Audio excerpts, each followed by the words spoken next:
Hi అండి. Welcome to star book audio. ఈ కథ మీకు నచ్చినట్లయితే లైక్ చేయండి, షేర్ చేయండి, సబ్స్క్రైబ్ చేయండి. చాలా సీరియస్‌గా ఫోన్ మాట్లాడుతున్న అతను ఎవరో తనని చూడటంతో ఫోన్ మాట్లాడుతూ బయటికి చూశాడు. అప్పటికే స్లోగా వెళ్తుంది ఆమె కారు.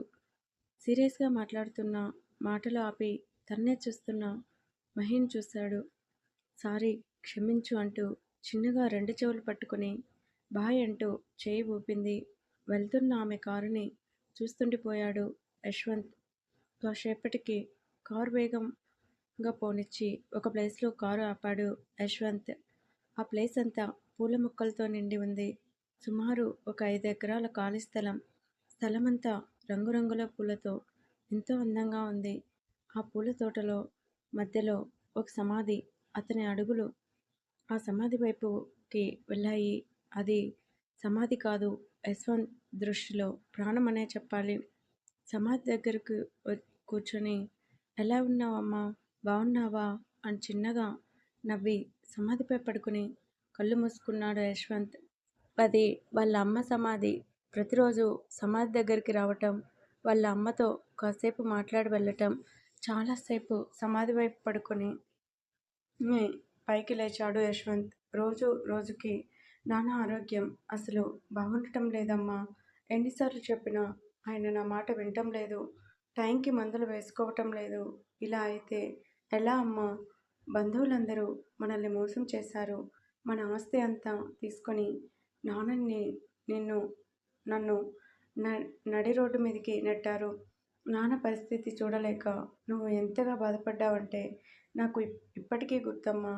మా ఇద్దరికి కడుపు నింపడానికి నువ్వు కడుపు మార్చుకునే దానివి. ఏది ఏమైనా నువ్వు ఉన్నప్పుడే నాన్న బాగుండేవాడు. నాన్నని ఎంత బాగా చూసుకున్నా ఏం లాభం అమ్మా? ఆయన పక్కన నువ్వు లేవు కదా అంటూ చిన్నగా నవ్వి కాసేపు అక్కడే కూర్చొని చాలా కబుర్లు వాళ్ళ అమ్మతో చెప్పి మనసులో తేలికపరుచుకొని పైకి లేచాడు యశ్వంత్. అతని ముఖంలో ఏదో తెలియని ప్రశాంతత. చిన్నగా నవ్వి కాసేపు పూలన్నీ చూసి బయటికి వచ్చాడు. నమస్తే సార్ అంటూ విష్ చేశాడు వాచ్మెన్. మొక్కలు ఇంకొన్ని తెప్పించు, సరేనా? సరే బాబు. కారు దగ్గరికి వచ్చిన యశ్వంత్ తన చెవిలో ఏదో ఏడుపు వినిపించడంతో చుట్టూ చూశాడు. కానీ ఎవరూ కనిపించలేదు. ఉండే కొద్దీ ఏడుపు బాగా వినిపించడంతో యశ్వంత్ వెనక్కి తిరిగి చూశాడు. రోడ్డు చివర ఒక బాబు పడిపోయి ఏడుస్తూ ఉండడంతో యశ్వంత్ వెంటనే బాబు దగ్గరికి వెళ్ళి బాబుని పైకి లేపి చూశాడు. ఎంతో ముద్దుగా ఎర్రగా ఉన్నాడు బాబు. యశ్వంత్కి ఎంతో బాగా నచ్చాడు. అరే, ఏమైంది? ఎందుకు ఏడుస్తున్నావు? నేను పడిపోయాను కదా, అందుకే ఏడుస్తున్నాను. పడిపోతే ఏడవకూడదా? కోపంగా అన్నాడు ఆ బాబు. యశ్వంత్ నవ్వి, అది కాదురా, దెబ్బలేం తగలలేదు కదా, మరి ఎందుకు ఏడుస్తున్నావు? దెబ్బ తగిలితేనేనా ఏడవాలా? అయినా నువ్వెవరు? నా దగ్గరికి ఎందుకు వచ్చావు? పనిలేక వచ్చాను.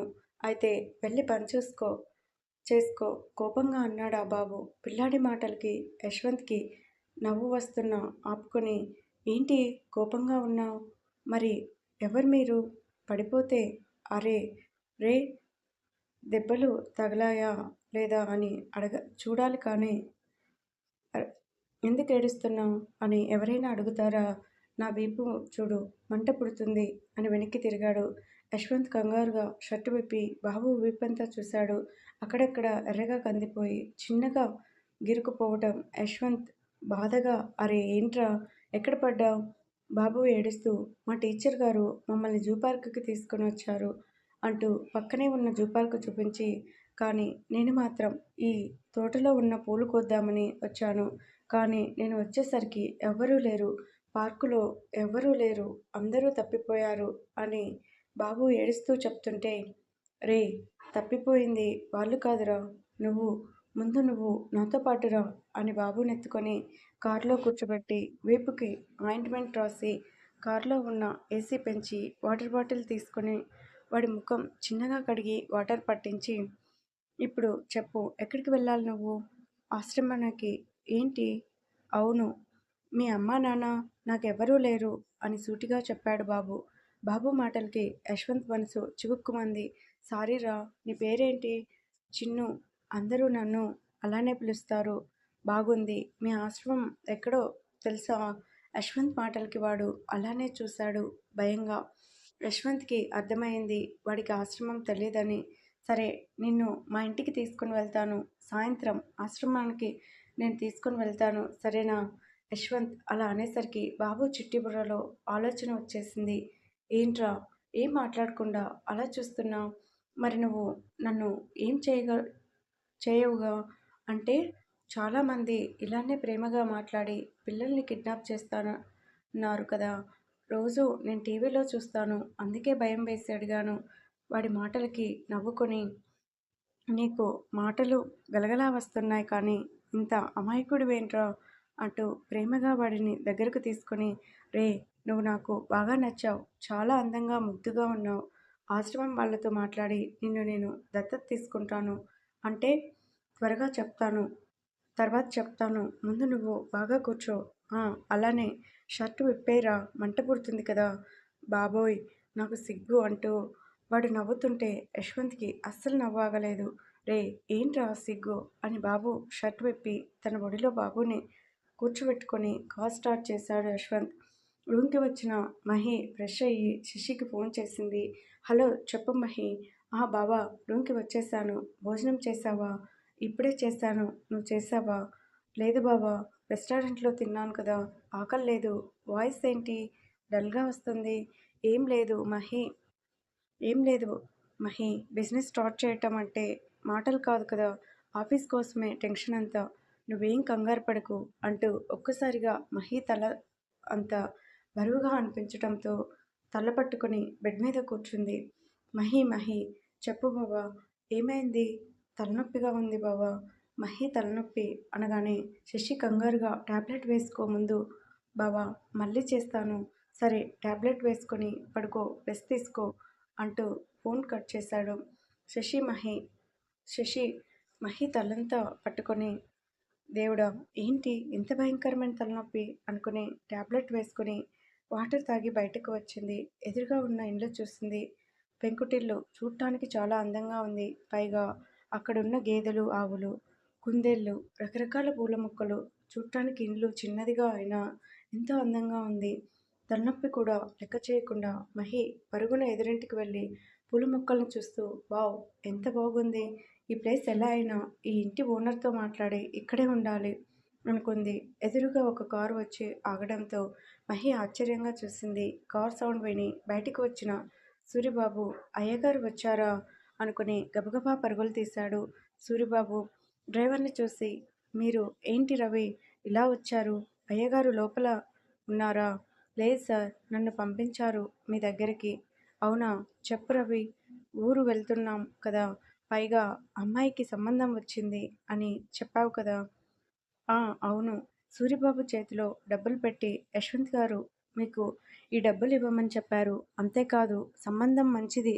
అయితే కట్న కానుకల దగ్గర వెనకడుగు వేయొద్దని చెప్పమన్నారు. పెళ్లి ఖర్చంతా యశ్వంత్ బాబు గారు పెట్టుకుంటాను అని చెప్పమన్నారు.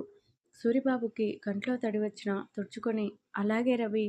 ఏమన్నా అవసరమైతే ఫోన్ చేయమన్నారు. నేను వెళ్తున్నాను.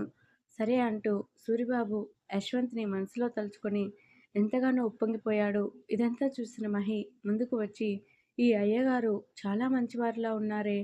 మీరెవరమ్మా? బాబాయ్! నేను ఈ ఊరికి కొత్త. ఎదురుగా ఉంది కదా! ఆ ఫ్లాట్‌లో ఉంటున్నాను. నా పేరు మహి. అవునా? మంచిదమ్మా. బాబాయ్! చూస్తుంటే మీరు చాలా మంచివారిలా ఉన్నారు. మిమ్మల్ని ఒకటి అడగనా? ఏంటమ్మా?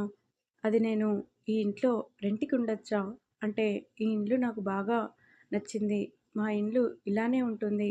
ఆ ఫ్లాట్ ఉండటం ఆ ఫ్లాట్‌లో ఉండటం నా వల్ల కాదు. చూస్తుంటే గొప్పింటి బిడ్డలా ఉన్నావు. ఈ ఇంట్లో ఉండగలవా తల్లి? తప్పకుండా మీరు ఒప్పుకుంటే చాలు. అది అమ్మా! ఈ ఇండ్లయితే నాది కాదు. మా అయ్యగారిదికి ఒకప్పుడు ఈ ఇంట్లోనే ఉండేవారు. కానీ ఇప్పుడు వేరే ఇంట్లో ఉంటున్నారు. మా అయ్యగారిని అడిగి మీకు చెప్తాను. సరే బాబాయ్.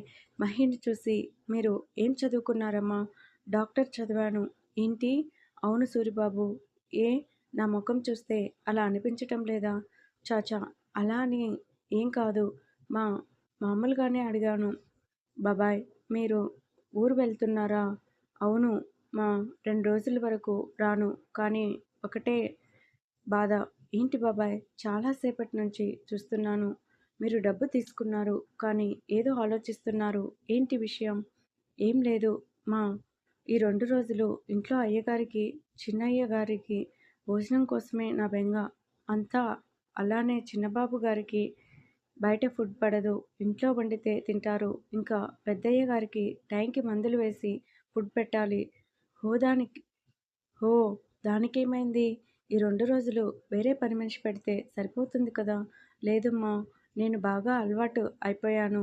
ఆ ఇల్లు చాలా పెద్దది. వాళ్ళ మనసులు కూడా అంతే విశాలంగా ఉంటాయి. వాళ్ళని వదిలి వెళ్ళటం నాకు నచ్చటం లేదు. మా అవసరమైతే మా అన్నయ్యకి ఫోన్ చేసి పెళ్లి మాటలు మాట్లాడమని చెప్తాను. సూరిబాబు మాటలకి మహేష్ షాక్ అవి బాబాయ్! నీ మాటలు వింటుంటే వాళ్ళు చాలా మంచి వాళ్ళలా అనిపిస్తుంది. నేను ఒకటి చెప్తాను. చేస్తారా? చెప్పమ్మా! మీరు ఎప్పుడు ఊరు వెళ్తారు? ఈరోజు నైట్‌కి అమ్మా! 7 గంటల బస్సు ఉంది. ఇప్పుడు మీరు ఖాళీయే కదా! అవునమ్మా! అయితే ఇప్పుడే మనం మీ అయ్యగారి ఇంటికి వెళ్దాం. ఏంటి? షాక్‌గా అడిగాడు సూరిబాబు.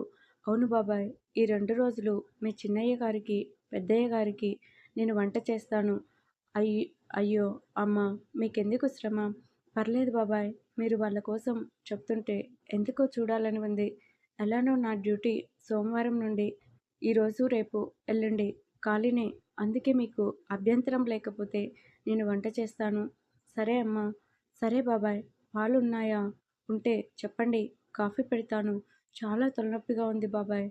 పదమ్మా లోపలికి అంటూ సూరిబాబు అనగానే దొరికిందే సందు అన్నట్టు కుందేలు పిల్లలు లోపలికి పరుగు తీసింది మహి. ఇల్లు చూడాలన్న ఆరాటం, అందులో ఖచ్చితంగా ఉండాలన్న పట్టుదల. అందుకే వంట రాకపోయినా సరే 2 రోజులు యశ్వంత్ ఇంట్లో వంట చేస్తానని మాట ఇచ్చేసి